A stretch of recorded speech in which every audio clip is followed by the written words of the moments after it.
Halo semuanya, selamat datang di podcast with Himasep. Audio Jungle. Audio Jungle. Bersama aku, Veronica Rosalia, yang akan nemenin kalian di podcast kali ini.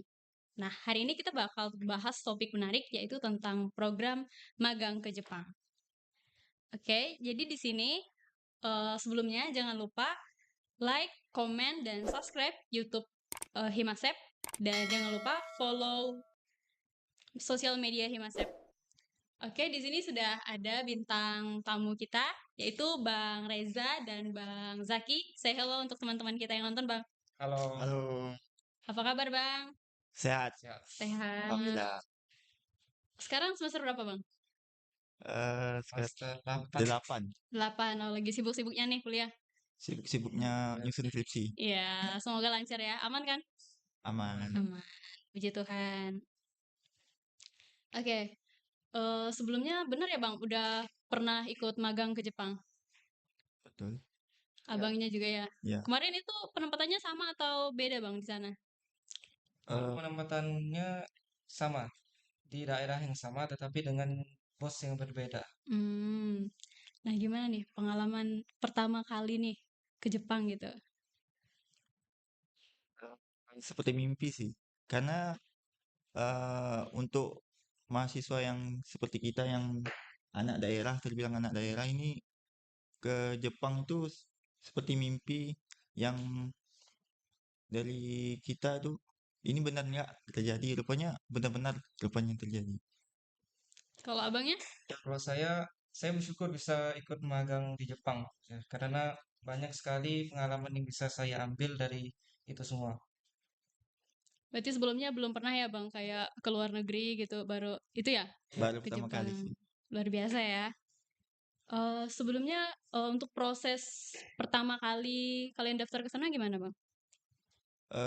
Pertama kali itu kita ada sosialisasi Iya, ya. sosialisasi dari LPK Borneo. Itu datang ke kampus, terus kami dapat informasi dari grup WA. Itu ada eh, informasi dari grup, terus eh, datang. Ada juga beberapa teman yang datang. Jadi nanya-nanya dulu sebelum daftar magangnya, prosesnya gimana, eh, tahapannya gimana. Jadi ditanya dulu di situ. Jadi habis sosialisasi ya kita daftar.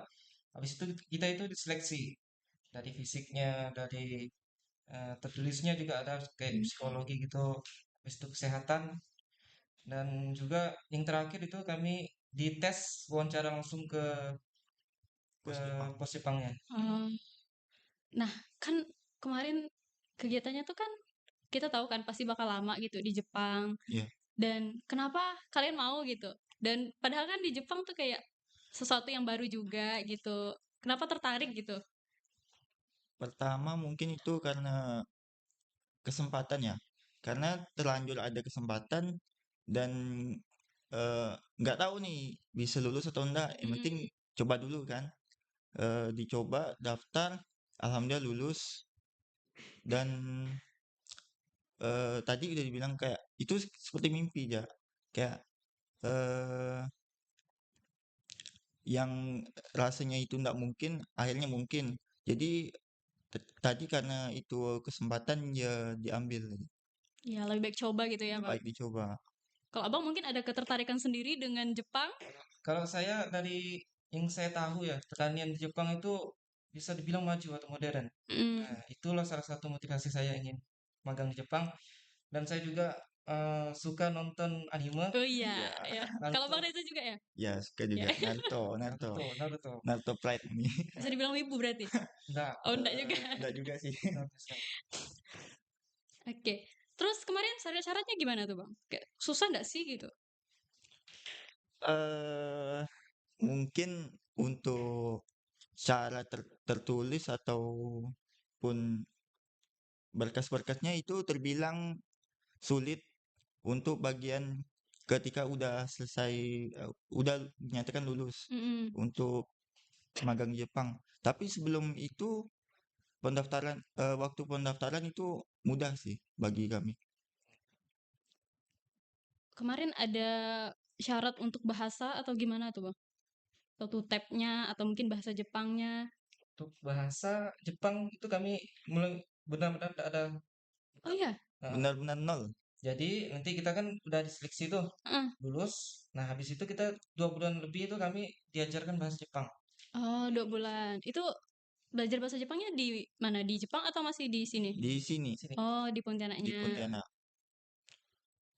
Itu sekitar 2 bulanan lah. Ya, Itu pun ada terpotong libur sih, libur Ramadan. Nah, jadi gimana? Ada kendala nggak kalau dari bahasa? Kalau udah misalnya di Jepang nih, pas di Jepangnya gitu, bahasa tuh jadi kendala nggak? kalau saya, ya tentu. Jadi, Mbak, Iya ya, kendalanya. susah ya? Susah. Tentu itu menjadi kendala karena tadi untuk pekerja rata-rata di sana itu untuk belajar bahasa Jepangnya itu sekitar 6 bulan. Sedangkan kami yang notabene-nya mahasiswa yang sebelumnya belum tertarik dengan Jepang, belum tahu akan berangkat gitu, Mhm. nggak ada belajar lah kan. Itu digembleng selama 2 bulan itu untuk belajar bahasa Jepang. Jadi 2 bulan pun dipotong gitu ya? iya, Jadi agak susah berarti ya di sana. Tapi pas kerjanya tuh kayak ngaruh sekali nggak? Atau memang di sana tuh memang pakai bahasa Jepang atau ada bosnya orang Indo atau gimana? Itu di sana ya, tapi itu udah ada asistennya. Hmm, asisten Jadi bos. dia yang lebih tahu bahasa Jepang.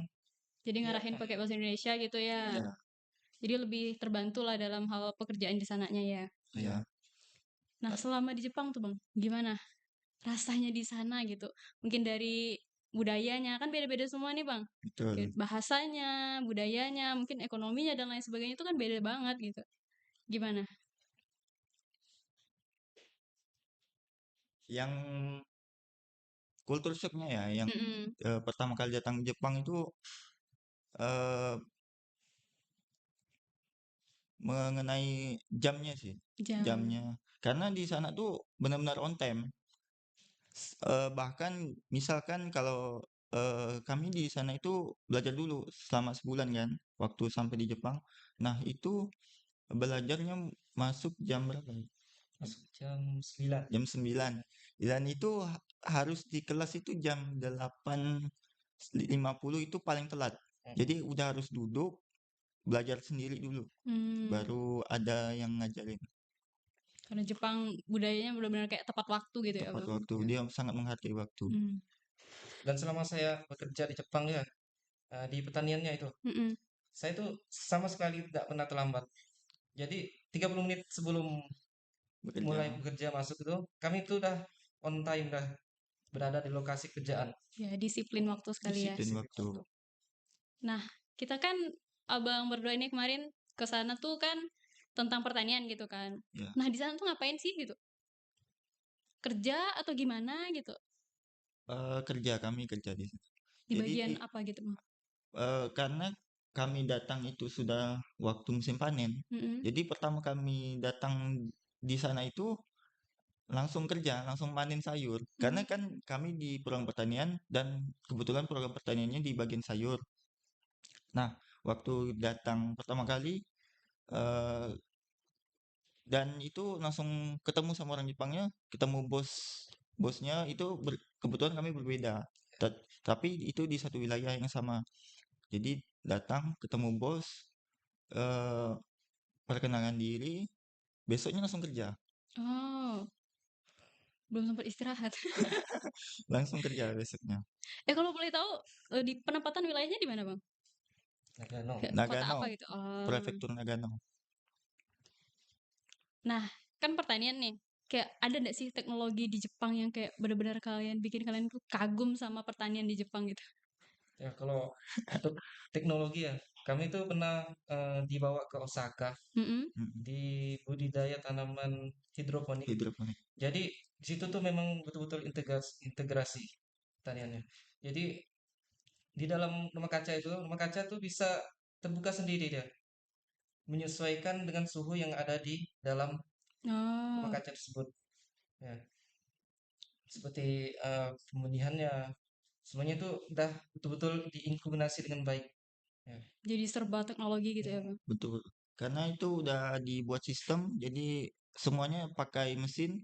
Jadi kalau ada pengawas, cuman pengawasnya ndak kerja, misal narik-narik, ndak. Dia tinggal pencet tombol, langsung dikerjakan sendiri oleh mesin. Hmm. Benar-benar canggih sih menurut saya. Sama itu waktu di ladangnya itu ada traktor. Nah, itu di Indonesia belum ada. Iya.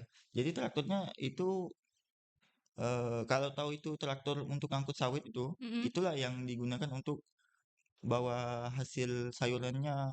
Terus ada traktor yang untuk nyiram untuk mupuk sayurnya itu. Itu eh, pertama kali lihat tuh, ini gimana cara kerja benda ini nih. Jadi udah bos nyiram baru tahu, oh gini rupanya. Dan itu eh, terbilang sangat modern, jauh dari ya kita tahu Iya, iya. Indonesia gimana ya, Iya, benar-benar. masih manual. Iya. Sedangkan di sana udah pakai mesin Mm-mm. Hmm. untuk mupuk, Jadi semuanya itu udah ada traktornya, setiap ada lahannya itu traktornya, ada. Iya. ada traktornya. Iya. Emang serba teknologi gitu. Ya, bahkan kalau di Indonesia itu kan pakai gundukan itu. Mm-mm. Di sana itu pakai gundukan dan gundukannya itu dibuat pakai traktor. Dan di gundukan itu kan ada dikasih mulsa. Mm-mm. Nah, gundukannya dibuat traktor dan dipasang juga sama traktor. Kalau kita mah harus nyangkul-nyangkul dulu. Nyangkul-nyangkul dulu. Masih sakit pinggang kita. Kalau di sana itu ya tinggal kita lihat udah rapi belum, kita pasang di traktornya, traktornya jalan tinggal diikutin dari belakang Cuma biar lihatnya rapi atau enggak gitu. ngawasin doang gitu ya. Mm-mm. Nah, selama di Jepang nih, apa sih pengalaman yang paling seru gitu? Kemarin berapa lama di Jepang? Hmm, 5 bulan. 5 bulan, lumayan Itu lama 5 ya. bulan. Mm. Apa sih yang paling seru di Jepang gitu? Eh, Kalau saya sebenarnya jalan-jalan Heeh. sama cari makan. Wah, Saya kalau jalan-jalan itu yang pertama di Osaka, habis itu di mm-mm. Kyoto, habis itu di Matsumoto, masuk tuh habis itu ke Sakudaira. Sakudara. Heeh. Itu nama kotanya di Ya, Jepang. Jadi berarti setiap saya jalan-jalan pasti saya beli makanan khas Jepang, ya kayak ramen, dango, sushi, sashimi, it- semuanya saya beli. itu impian para wibu semua ya. Kalau Bang Reza? Ya sama sama tadi sama Zaki, yang paling berkesan di sana itu jalan-jalannya sih. Ya. Jadi eh setelah musim panen itu kan jam kerja udah agak renggang. Nah, Mm. itu biasanya pas libur kami tuh langsung ke kota. Kebetulan ke kota sama Jaki waktu itu ke Matsumoto. Hmm. Itu eh jalan ke kuil, terus udah jalan ke kuil cari makan.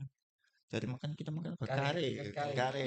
Karena paling enak sih kare di sana.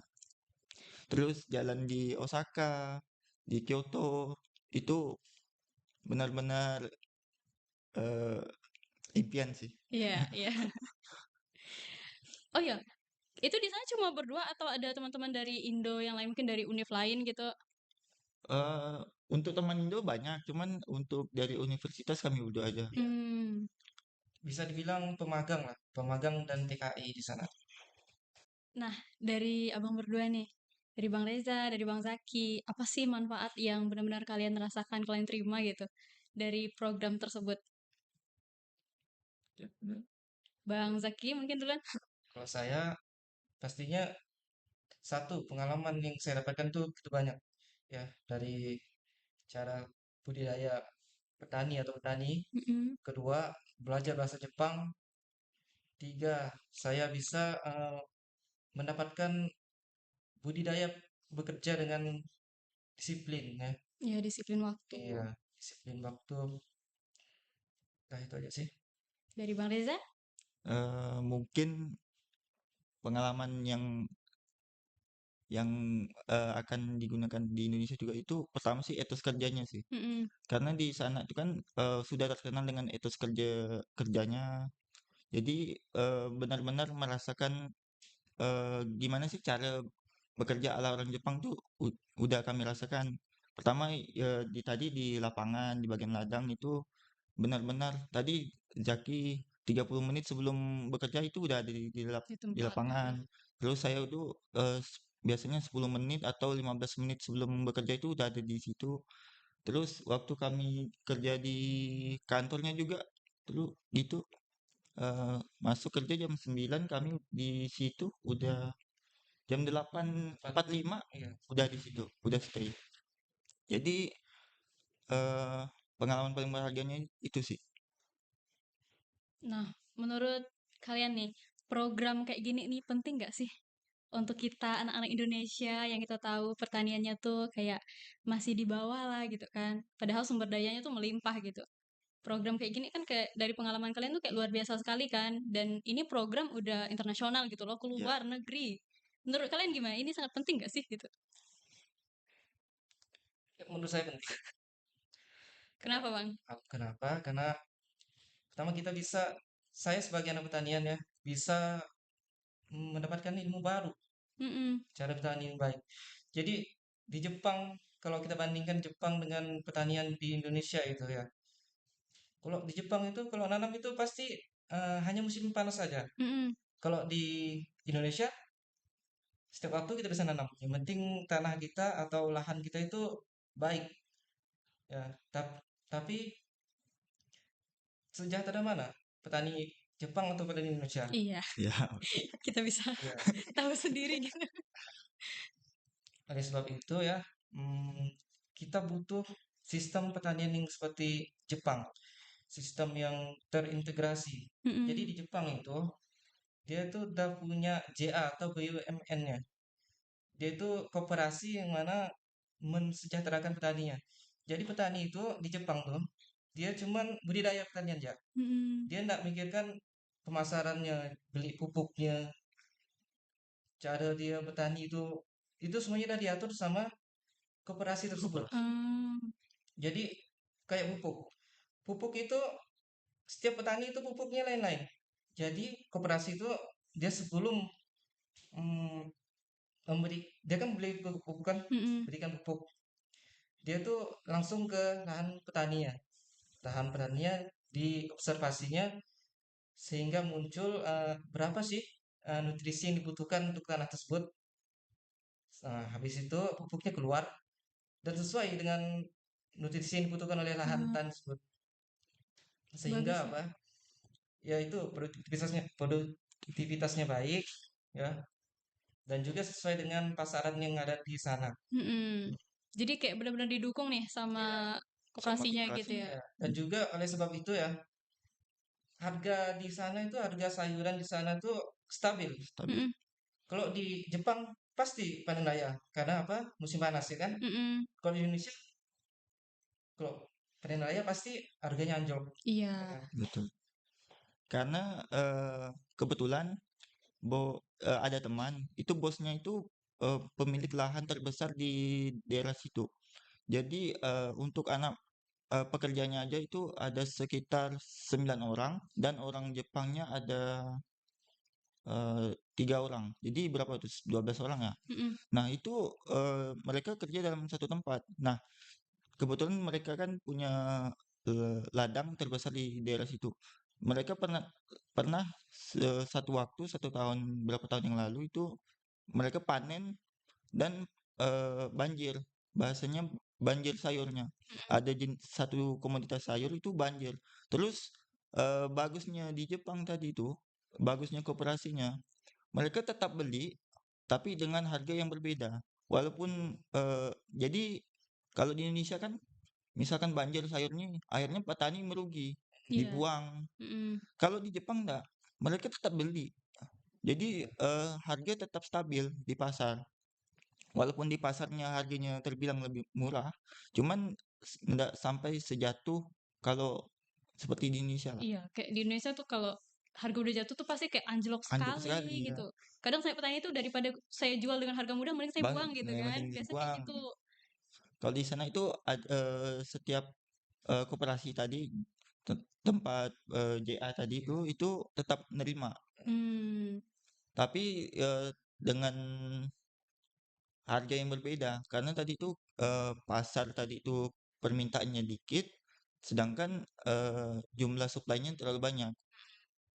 Jadi penurunan harga tetap ada, tapi setelah penurunan harga itu harganya tetap stabil, Iya, tidak sampai terlalu anjlok. iya. Jadi masih bisa lah untuk Hmm, memenuhi ekonomi di sana gitu ya, kan. Berarti emang kayak di sana tuh petaninya didukung secara penuh gitu ya. Ya, iya, didukung secara penuh. Kalau didukung kita kan kayak nanam aja masih bingung gitu kan, cari Hmm, pupuk nanti kemana, terus betul. kemudian nanti kalau udah panen jualnya kemana, Ya, tiba-tiba panennya bersamaan, panen raya gitu, ujung-ujungnya nggak laku Ya, gitu kan. betul. Petani di Jepang tuh benar-benar kaya sih. mm, Karena tadi tuh teman tadi yang bosnya yang punya ladang luas itu, dia pernah menghitung pendapatan dari bosnya. Jadi waktu panen raya itu dalam 1 hari aja itu kalau dirupiahkan ya itu kurang lebih bukan bersih ya, masih keseluruhan pendapatan itu hampir 1 miliar. 750 juta kalau di bahasa Jepang 750 mang karena dia sekali antar itu bukan satu traktor, bisa dalam 1 hari itu bisa dari 10 traktor diantarnya. Jadi 10 traktor isinya kurang lebih 100 keranjang. Nah, dihitung pendapatannya. Jadi benar-benar sejahtera sih petani di Hmm, sana. tingkat kesejahteraannya juga karena didukung pemerintah jadi ya, terjamin gitu Betul. ya. dan kebijakannya juga mendukung. Iya. Seperti kebijakan lahan yang ada di Jepang. Jadi, lahan pertanian tidak boleh dialih fungsikan sebagai yang berbeda bidang lain. Oh, Jadi, Betul. eh, lahan pertanian tidak akan berkurang. Seperti Indonesia kan kebijakannya tidak ada, iya. Jadi kan? kayak biasa lahan, lahan yang harusnya khusus pertanian gitu, Iya. Mm-mm. dipakai untuk bangun Nah, hotel, bangun Hotel, ya. rumah dan lain sebagainya gitu kan. jadi lahan yang ada di Jepang itu pertaniannya itu apa ya? Tetap Berjalan. stabil, jalan stabil dia. Karena dia setiap tahun tetap nanam sayur. Hmm, Mm-mm. Tidak. Walaupun tadi dia nanam di ini udah harusnya sebulan lagi udah musim tanam. Jadi dia tanamnya awal musim semi dan dipanen musim panas sampai musim gugur gitu. Oke, jadi seperti itu. Jadi kita berharap ya semoga program-program kayak gini ini Hmm, terus berlanjut gitu. Dan ini nih buat teman-teman di sana yang lagi nonton nih, yang mungkin pengen juga nih tertarik sama program ini. Apakah ada tips nih dari Bang Zaki dan Bang Reza buat teman-teman yang pengen ikut program ini? Kalau saya, Ya, eh, silakan Bang. jangan takut untuk mencoba. Jadi, mumpung ya masih jadi mahasiswa, betul. betul-betul banyak-banyak belajar, perbanyak pengalaman, agar apa nanti ketika lulus sudah kita tuh udah tahu harus mau Mm-mm. ngapain. Ya, Jadi harus coba. Iya, Jangan sia-siakan peluang gitu ya Bang. ya. Kalau dari Bang Reza? Mungkin dari saya itu saya pernah mendengar kata-kata dari seseorang, kuliah itu bukan untuk kedepannya mencari pekerjaan, Mm-mm. tetapi membuka peluang kedepannya untuk lebih mudah mendapatkan pekerjaan. Jadi betul kata Zaki tadi, jadi pertama jangan takut mencoba sesuatu hal yang baru, karena selagi kita mahasiswa itu harus semuanya kita coba. Mm. Selama itu positif ke depannya, kenapa enggak? Iya. Jadi menurut saya itu lebih baik susahnya sekarang, gagalnya sekarang, tapi kedepannya berhasil. Jadi ada teman saya juga di Jepang itu, dia ngasih motivasi lah untuk saya. Waktu muda ini kita habiskan waktu untuk gagalnya. Jadi Mm. di tuanya kita nggak ada gagal lagi. Iya, iya. Habisin jatah gagalnya. Habisin jatah gagalnya. Benar juga. Jadi jangan takut gagal di waktu muda, apalagi masa-masa kita yang kuliah ini jangan takut gagal.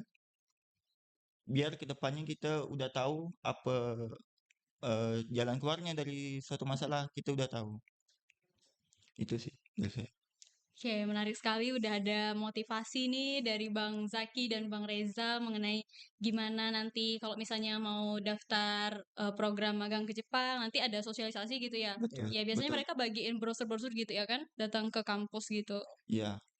Itu saya udah lihat di lorong kampus itu di apa namanya sih? Pokoknya di lorong yang ada yang Heeh, heeh. informasi-informasi udah ada Oh, ditempel udah ditempel ya. ditempel itu udah ada pembukaan. Cuman mungkin belum sekarang karena sekarang pihak perusahaannya masih ngurus anak-anak pemagang. Jadi Mm-mm. setelah anak pemagang itu udah turun ke lapangan baru yang dari mahasiswa ini direkrut. Tapi biasanya juga ada di share di WA-WA gitu kan. Ada, Ya, nanti ada. Jadi dipantengin aja sih WA grup grup angkatannya mungkin grup prodinya itu pasti ada di share nanti. Iya. Oke. Jadi seru sekali pembahasan kita hari ini. Kita bahas tentang program magang ke Jepang dan udah langsung nih dengar pengalamannya dari Bang Zaki dan Bang Reza. Sekali lagi terima kasih karena udah hadir menyempatkan diri untuk Sama-sama. ngobrol sama-sama dengan kita di podcast with Himasep ini. Sampai jumpa di podcast selanjutnya. Semoga sehat selalu. Terima kasih, Bang. Sama-sama. sama-sama.